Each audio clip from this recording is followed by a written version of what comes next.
For the first part of our project, we interviewed my sister Kayla Kime. She is currently a senior nursing student at the University of Florida. A major issue she touched upon was how nurses and other healthcare providers often forget to turn on bed alarms. This in turn increases fall risk among patients within the hospital. Okay, so the second part of our project was we did research on falls in healthcare settings and then the solution to them.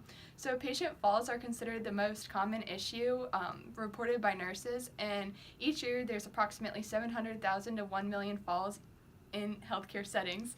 One major solution to this issue would be bed alarms, and there are many different types of bed alarms, but they all work differently, and so some are really well and then some don't work as well. But the major problem is that to get a bed alarm to work, nurses or other healthcare providers have to turn them on, which is often neglected.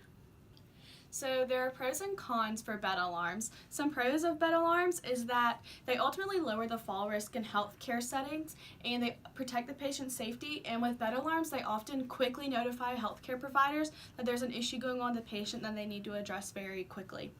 Some cons of bed alarms is that they can often be faulty. If a patient is just moving in bed and their weight comes off of the sensor, it'll often alarm even though there's no harm risk for the patient.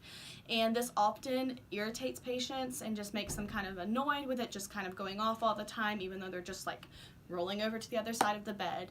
So after finding and researching a problem in healthcare, we went to print our 3D model in the Makerspace labs. So this is our model.